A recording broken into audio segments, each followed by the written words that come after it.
నమస్కారం సార్. నమస్తే అండి. మీ పేరు సార్? సుబ్రహ్మణ్యం. ఎక్కడి నుంచి sir? Malkajgiri Medchal constituency. Okay sir. ఇప్పుడు వారం రోజులలో లోక్సభ ఎన్నికలున్నాయి కదా సార్, మీరు ఎవరికి ఓటేస్తున్నారు సార్? నేను always BJP right from the beginning. ఎందుకు అట్లా సార్? ఎందుకంటే బీజేపీ పార్టీ బీజేపీ పార్టీ అందరితో కలిసి సబ్కా సాత్ సబ్కా వికాస్ సబ్కే సాత్ అది ఉంది. దాంట్లో ఏంటంటే వీళ్ళేవో అపోజిషన్ పార్టీస్ ఈ భేదభావాలు పెడుతున్నారు, మీరు ముస్లిం అగేన్స్ట్ పార్టీ ఇది అది అని. కానీ అలాంటివి ఎందుకంటే బీజేపీ పార్టీ నుంచి వచ్చే బెనిఫిట్స్ అందరికీ చేరుతున్నాయి. అందరికీ, హిందువులకి కాదు, ముస్లిమ్స్కి కాదు, మైనారిటీస్కి కాదు, అందరికీ చేరుతున్నాయి. సో దట్ ఈజ్ వై నేను లైక్ చేసేది బీజేపీ పార్టీని. అండ్ పర్టికులర్గా ఇప్పుడు మనకి ఈటెల రాజేందర్ గారు ఫైట్ చేస్తున్నారు మా కాన్స్టిట్యుయెన్సీ నుంచి. సో ఈటెల రాజేందర్ గారు చాలా నీట్ పర్సనాలిటీ. ఆయన పదవి కోసం ఎప్పుడు వ్యామోహం పడలేదు. అందుకనే ఆయన కేసీఆర్ గవర్నమెంట్ కూడా వదిలేశారు. కేసీఆర్ గారు రైట్ హ్యాండ్ ఆయన.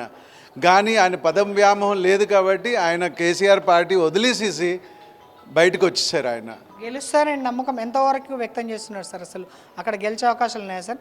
ఆ మల్కాజ్గిరి మొత్తం చూసుకున్నట్లయితే ఆ ఉన్న 7 కాన్స్టిట్యున్సీలలో మొత్తం బీఆర్ఎస్ఏ వచ్చింది సార్.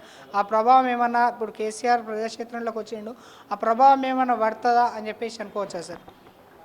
లేదు. ఇప్పుడు ఏంటంటే అసెంబ్లీ ఎలక్షన్ తర్వాత నుంచే బీఆర్ఎస్ ప్రభావం అనేది తగ్గిపోయింది.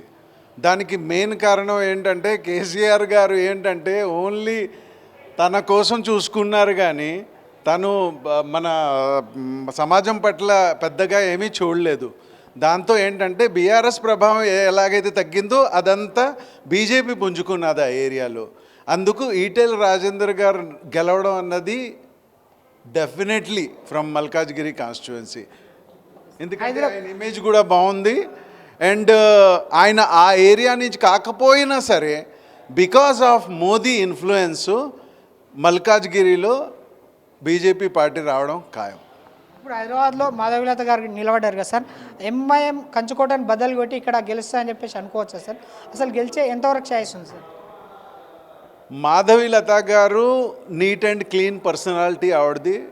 అండ్ ఆవిడ ముస్లిం కమ్యూనిటీ కోసం కూడా బాగా చేశారు Hyderabad కాన్స్టిట్యుయెన్సీలోని.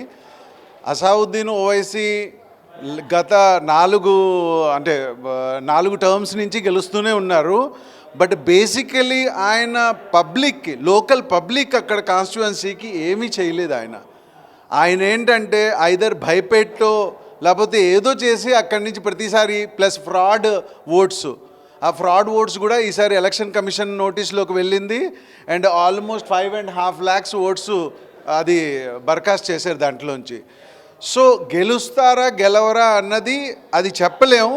But Owaisi is going to get very good fight from Madhavi Latha, that is for sure. గ్యారంటీగా చాలా పెద్ద మంచి ఫైట్ ఇస్తుంది. ఇంకా ఎవరు గెలుస్తారు అన్నది ఇప్పుడు దాకా మేము మాత్రం చెప్పలేకపోతున్నాము. బట్ ఫైట్ మాత్రం చాలా జబర్దస్త్ ఉంటుంది ఈసారి. Okay sir, thank you sir. Welcome.